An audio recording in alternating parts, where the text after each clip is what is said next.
ആദ്യം നമുക്ക് പരിപ്പ് വേവിക്കാം. പരിപ്പ് കുക്കറിനകത്ത് ഞാനൊരു 3 വിസിലേ അടുപ്പിച്ചുള്ളൂ.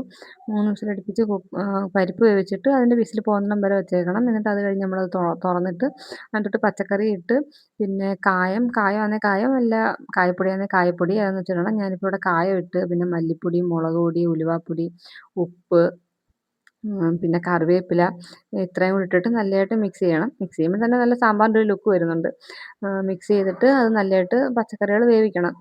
നല്ലതായിട്ട് തിളപ്പിച്ച് വേവിച്ച് നല്ലതായിട്ട് വെന്ത് കഴിയുമ്പോഴത്തേന് നമ്മളിനി ഇതിനകത്തോട്ട് പുളിവെള്ളം പിഴിഞ്ഞ് വെച്ചിട്ടുണ്ട് അത് ഒഴിക്കണം.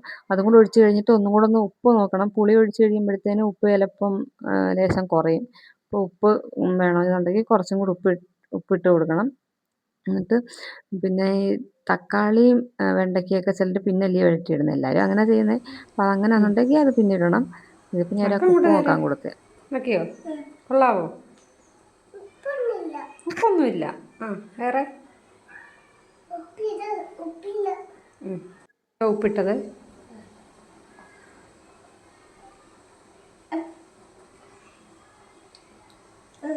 കൊള്ളാവോ?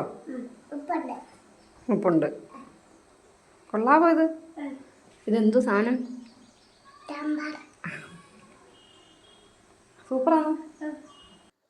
സാമ്പാറായി വാങ്ങി വെച്ച് ഇനി നമുക്ക് കടുക് താളിക്കാം.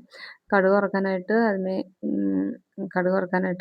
പാത്രം അടുപ്പിലോട്ട് വെച്ച് എന്നിട്ട് വെളിച്ചെണ്ണയല്ല, ഞാൻ സൺഫ്ലവർ ഓയിലാണ് ഒഴിച്ച് എന്നിട്ട് കടുകിട്ട് പിന്നെ വറ്റൽമുളക്, കറിവേപ്പില ഇതെല്ലാം ഇട്ടിട്ട് അതിനകത്തോട്ട് കുറച്ച് വെളുത്തുള്ളി അരിഞ്ഞതും കൂടി ഇട്ട് കൊടുത്ത് അതൊന്ന് മൂത്ത് വരുമ്പോഴത്തേന് കുറച്ച് മല്ലിപ്പൊടി, മുളക് പൊടിയും കൂടി ഇട്ട് അത് തീ ഓഫ് ചെയ്തിട്ടിട്ടാലും മതി. ഞാൻ തീ ഓഫ് ചെയ്തിട്ടാണ് ഇട്ടത്. നല്ലതായിട്ട് മൂത്തായിരുന്നു വെളുത്തുള്ളിയൊക്കെ.